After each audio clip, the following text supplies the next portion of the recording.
Well, high school students who dread standardized tests may catch a break. The University of Chicago will become the first major research university in the country that will no longer require ACT and SAT scores. This is major news, especially for families with high schoolers who are perhaps thinking about applying to UFC or other colleges if there is a ripple effect that we start to see. Yaneth Bello from UFC is here now to talk a little bit more about the changes. Nice to have you here. Thank you for having us, Judy. We are really excited to share this amazing news. The University of Chicago does have a long history of providing opportunities and programs to increase access to low-income students, first-generation students, students who usually do not have access to highly selective institutions like the University of Chicago. But we have been doing the work of equity and access for a very long time, from our Odyssey Scholars to our No Barriers Financial Aid program, where we guarantee that if a student applies for need-based aid, we will give them a financial aid package that has 0 loans. We also have programs in the city of Chicago, like UChicago Promise, our Neubauer Family Adelante program,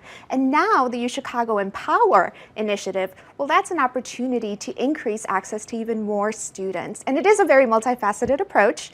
There are a couple of changes coming to the application. We are officially going test optional, which means that students can choose whether or not they submit So you have a choice of whether you submit the test score or not. Yes, exactly. They have a choice. If they want to submit it, great. If they don't want to submit it, then they can think creatively about what other pieces they can add to their application. For example, some students would want to submit a creative writing piece, maybe give us highlights of a musical or a theatrical performance. It really opens a door for many other students. What finally led to this decision? I mean, the ACT, SAT have been part of the college admissions process for so long now. Absolutely. Well, the goal really here is to create access to underrepresented students, students who don't typically have an opportunity to attend highly selective institutions like the University of Chicago. Scholarships are another portion of the UChicago Empower initiative. Families with an annual income of less than $125,000, we will now cover full tuition for those families. And do you think in general this also helps all students from all communities who are just not good test takers, that shouldn't be the